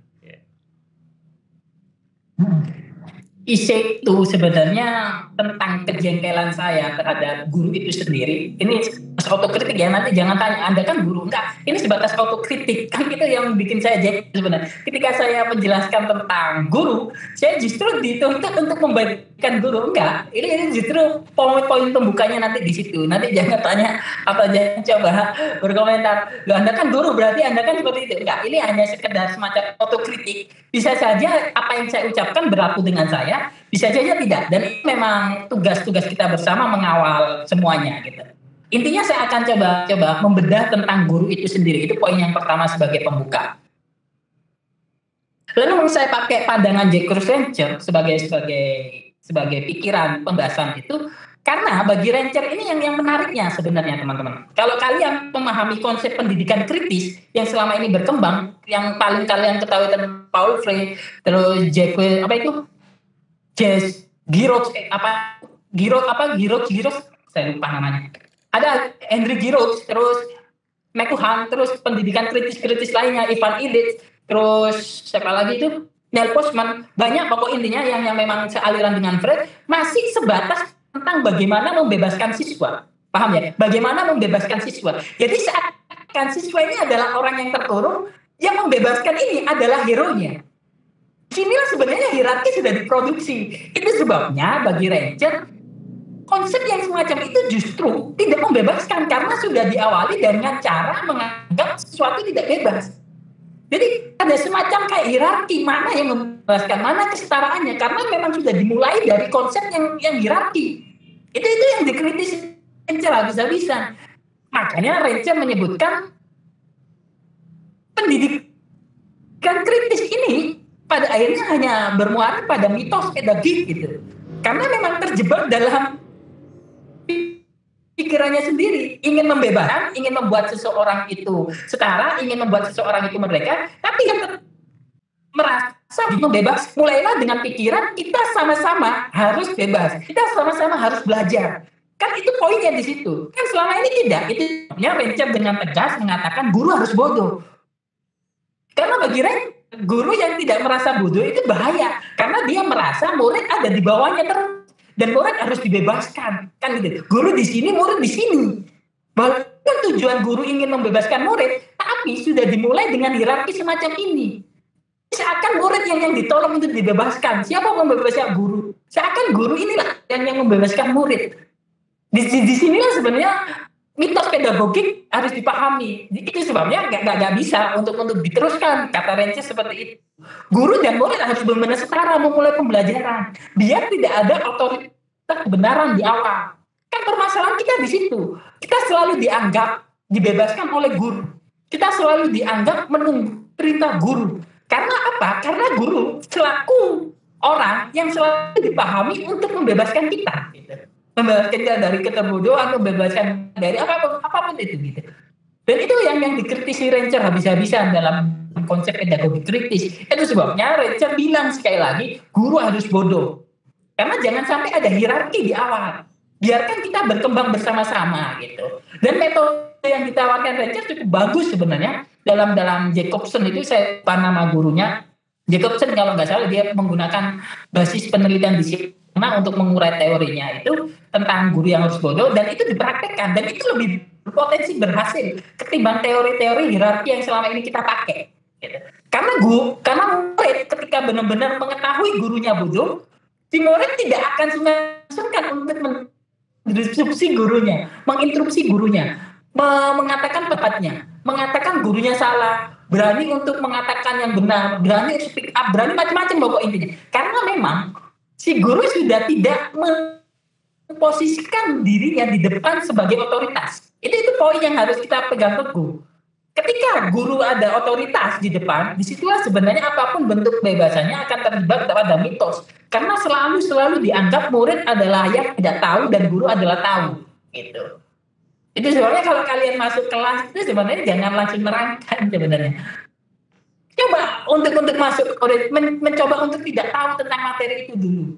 Ayo kita sama-sama belajar dengan murid. Ini memang tidak lazim di metode Indonesia karena memang untuk mencapai level itu butuh konsep atau iklim yang kuat gitu. Itu kekurangannya di teori Ranger gitu. Secara teori dan aplikatif bagus, tapi untuk diterapkan di Indonesia memang tidak mendukung iklimnya. Permasalahan di situ. Itu yang saya tulis sebagai penutup di kesimpulan saya di isi saya tentang guru harus bodoh gitu, teman-teman. Saya rasa itu sebagai pembukanya.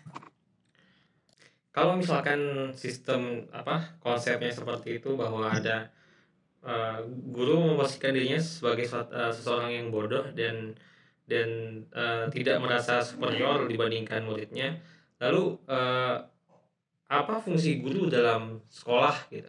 Apakah dia tetap jadi guru atau sebagaimana konsep yang lain misalkan fasilitator gitu? Apakah seperti itu? Sudah guru bukan guru lagi tapi lebih kepada teman belajar atau fasilitator gitu? Itu poinnya. Itu menariknya. Poin yang ditawarkan Ranger itu di sini. Ini apa yang terlihat di situ. Dia tidak hanya sekedar seperti Paul Freire yang mengatakan tentang pembebasan tapi nggak tahu metodenya bagaimana untuk menjalankan kebebasan itu. Paul Freire itu nggak punya metode untuk menjelaskan kebebasannya gimana, itu nanti turunannya banyak. Gitu. Tapi Ranger menariknya dia ngasih metode untuk mencapai pikirannya itu dengan cara dia dua. memberi fasilitator, dan sebagai verifikasi. Jadi tugas guru di situ bukan menerangkan konsep. Jadi kayak semacam ini, kalau saya ilustrasikan dengan sederhana, biar tahu dua fungsi itu. Kalau umpamanya kita bahas tentang posthumanisme itu tadi, si guru jangan sampai mengucapkan posthumanisme di awal. Bagi Ranger seperti itu. Itu sebabnya guru jangan sampai mengucapkan posthumanisme di awal. Kayak saya itu tadi, jangan sampai saya mengucapkan posthumanisme di awal. Lalu tugas guru apa kalau nggak menerangkan apa-apa, Pak? Kan gitu selama ini kan. Kan kita nggak terbiasa dengan itu gimana terus guru. Apa nggak disebut guru kayak gitu? Apa bisa disebut guru kayak gitu? Inilah menariknya. Jadi guru di sini sebenarnya menunda kebenaran itu. Cobalah masuk ke murid, memfasilitasi murid dulu, minimal kasih buku posthumanisme ke murid-muridnya, memfasilitasinya. Lalu memancing tentang diskusi-diskusi posthumanisme, memancing ya, tidak mengucapkan kebenaran posthumanisme. Ya, disinilah nanti guru mendorong siswa untuk mulai berkembang dengan intelijensinya sendiri. Itu dijelaskan di Rancher bahwa intelijensi manusia itu unik, bisa berkembang dengan sendiri sebenarnya. Nggak perlu pakai acara dibebas-bebaskan. Paham ya di sini ya? Jadi guru menunda pemahaman tentang posthumanisme itu sendiri.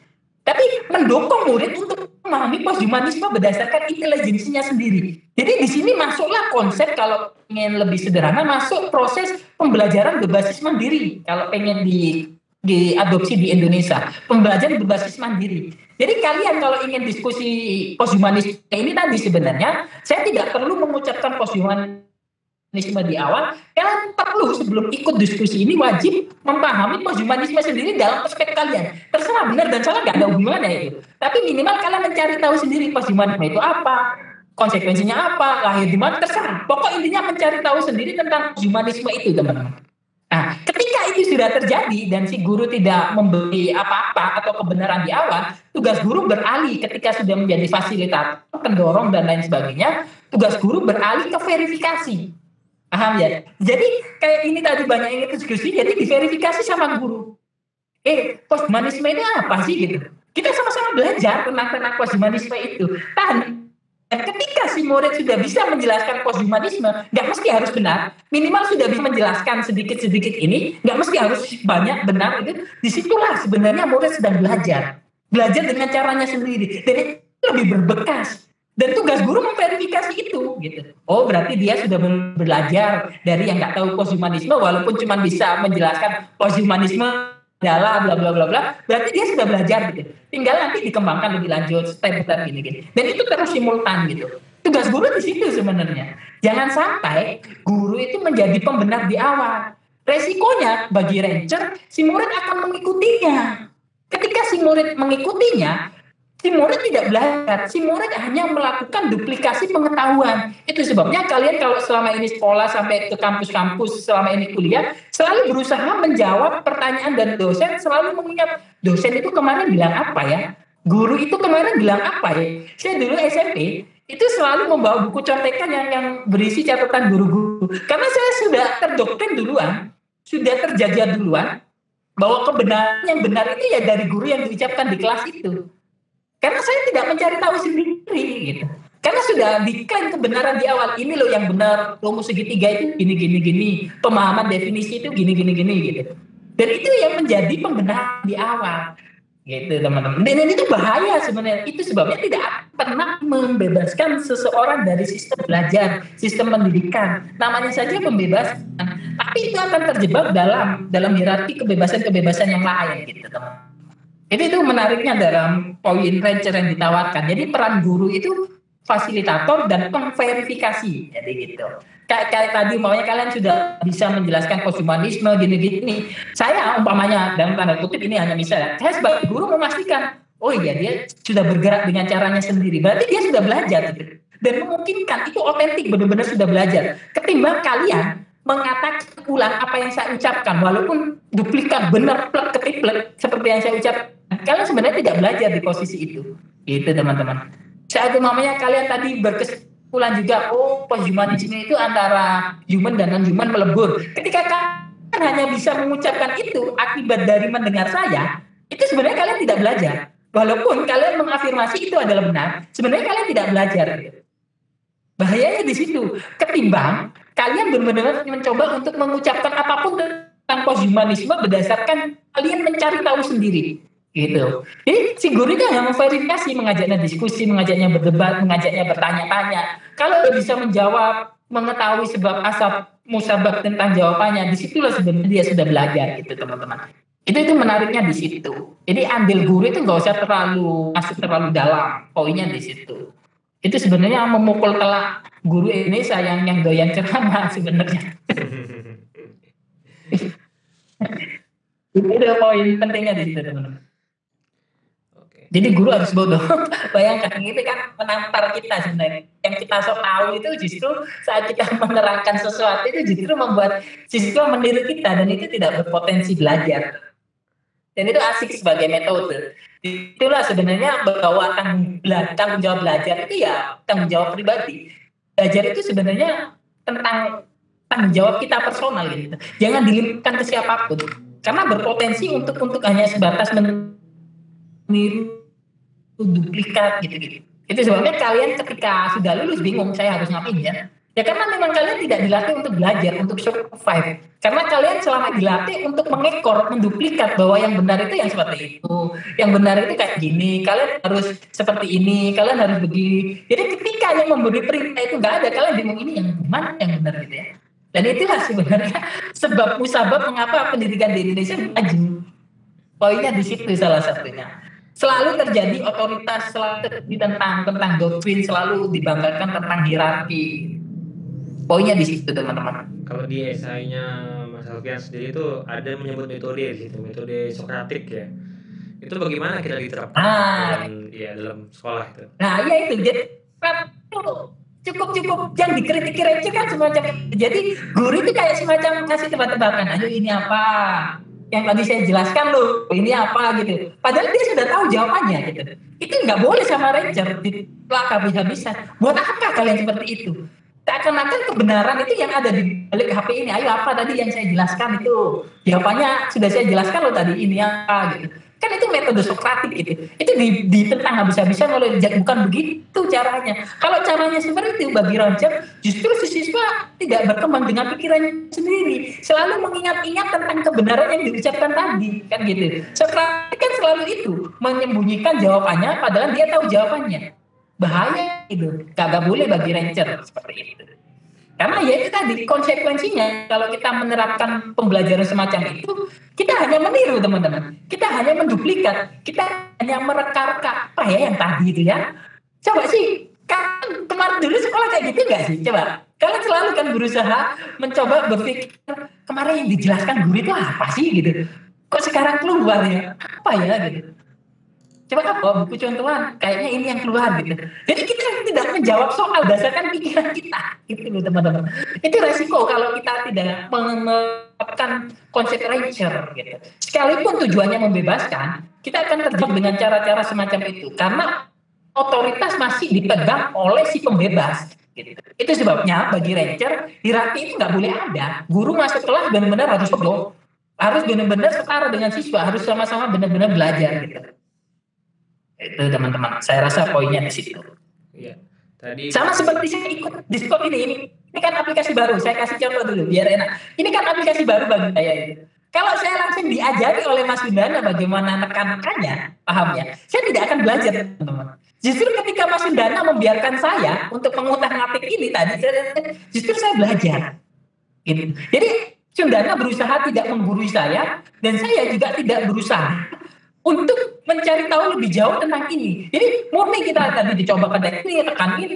Di situlah potensi untuk belajar, teman. Poinnya di situ sebenarnya. Tapi ketika Mas Windana langsung mengasih tutorial lengkapnya, ini Mas nanti itu sebenarnya tidak belajar. Saya hanya meniru Mas Windana. Gitu. Kan itu logiknya di situ. Jadi alih-alih Mas Windana mempelajari saya, justru Mas Windana ini hanya sekedar pemerintah saya. Gitu. Ini trouble pendidikan kita di situ. Gitu teman. Ketika Mas Windana tugasnya sebagai guru tadi umpamanya di aplikasi Discord ini memastikan kalau dia memverifikasi, oh Mas Alfian sudah bisa menekan tombol left cam sendiri ternyata tanpa saya beritahu, berarti saya sudah belajar. Berarti Mas Windana mengkoreksi, oh Mas Alfian ini sudah belajar. Walaupun tidak saya beritahu tapi dia sudah berhasil menekan tombol left cam, bisa mencoba daftar sendiri gitu. Jadi tugas guru hanya memverifikasi itu sebenarnya gitu. Dan tugas guru sebenarnya Selain memverifikasi, yang memfasilitasi, mendorong siswa agar melakukan sesuatu atas kemauannya sendiri. Gitu loh. Nggak usah diperintah, jadi kasih arahan. Ini loh ada aplikasi Discord, apain tadi, Discord stay. Silakan utak atik sendiri, nanti ibu coba verifikasi, coba nanti bapak verifikasi gitu. Itu poinnya di situ. Makanya kaitannya nanti sama pembelajaran mandiri gitu teman-teman. Makanya kalian kalau kuliah, kalian kalau sekolah, mending kalian itu upayakan belajar mandiri, lalu si dosen diajak debat gitu. Si guru diajak debat, itu asik. Jadi kayak kita belajar fotosintesisnya, kalian belajar sendiri dulu harusnya. Masuk kelas, coba pertarungkan argumen itu. Coba apa yang kalian ketahui, tanyakan. Emang kalian harus begitu, jangan menunggu. Itu yang dimaksud rancer. Kan selama ini kita masuk kelas semantik umumnya kan, saya kelas bahasa ya kuliah dulu. Saya masuk kelas semantik, saya nggak belajar semantik dulu, saya nunggu perintah dulu guru dari untuk belajar semantik. Akibatnya saat di ruang kelas ada yang ditanyakan ya kita manggung. Ya kita nggak punya modal gitu.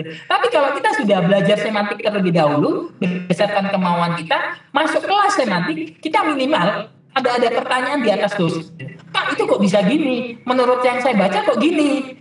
Pak ini kok kayak gini? Konsepnya bagaimana ya? Gitu. Apa nggak bertentangan dengan ini tentang semantik ini? Disitulah sebenarnya guru sudah berhasil mengajarkan bagaimana belajar kepada siswa. Gitu. Teman-teman itu saya rasa poin di pendidikan ala Rancher ini. Logiknya di situ.